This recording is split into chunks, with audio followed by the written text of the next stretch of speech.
రేవంత్ అన్న మీడియా ముందు మాట్లాడుతున్నాడు. ఏమనంటే ఒక మీటింగ్లో చెప్తున్నాడు, మేము 6 గ్యారెంటీలు చేసేస్తాం తెలంగాణలో.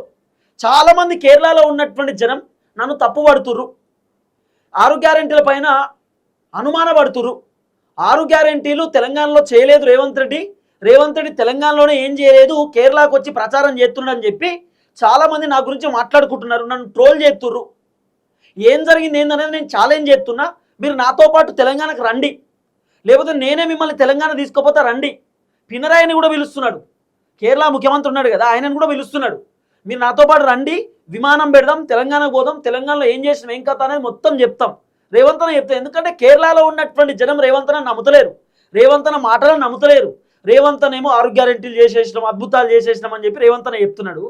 తెలంగాణలో హైదరాబాదితులు, తెలంగాణలో ఉన్నటువంటి ప్రజలు పడుతున్నటువంటి ఇబ్బందులకు సంబంధించినటువంటి వీడియో, కాంగ్రెస్ ప్రభుత్వానికి వ్యతిరేకంగా ఉన్నటువంటి వీడియోలు అన్నీ కూడా కేరళలో సర్క్యులేట్ అవుతున్నాయి.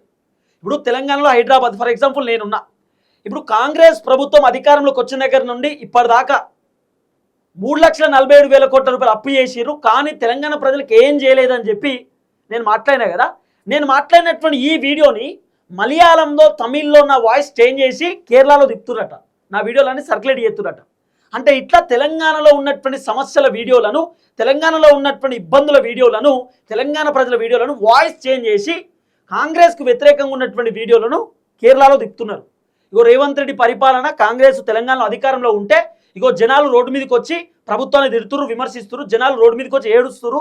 ఇగో ఇంతమంది పబ్లిక్ ఇల్లులు కూల్చేసిరు, మొత్తం రోడ్డు మీదకి వచ్చిరు.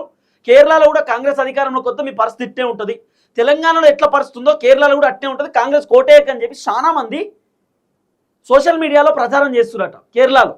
అందుకే రేవంత్ అన్న ఎన్ని ముచ్చట్లు చెప్పినా, రేవంత్ అన్న ఏం చెప్పినా కేరళ జనం నమ్ముతలేరు. రేవంత్ అన్న ఏమో మీటింగ్లలో మంచిగా వెహికల్ ఎక్కి అందరికి నమస్తే పెడుతున్నాడు. నమస్తే అందరికీ, నేను ముఖ్యమంత్రిని తెలంగాణకు, నా పేరు రేవంత్ రెడ్డి, నేను కాంగ్రెస్ పరిపాలన అద్భుతంగా ఉన్నది, ప్రజా పరిపాలన, రైతు రాజ్యం, 6 గ్యారెంటీలు చేసినాం, 420 హామీలు చేసినాం, కావాలంటే చెక్ చేసుకోండి అని చెప్పి రేవంత్ అన్న చెప్తున్నాడు. అంటే ఎగ్జాంపుల్ తెలంగాణను చూపిస్తున్నాడు. ఇక తెలంగాణలో కాంగ్రెస్ సూపర్ ఉంది, కేరళలో కూడా సూపర్ ఉంటుంది, తెలంగాణలో మేము అభివృద్ధి చేస్తుంటే కేరళలో కూడా చేస్తామని చెప్పి రేవంత్ అన్న చెప్తున్నాడు. కానీ కేరళలో ఉన్న జనాలు నమ్ముతలేరు.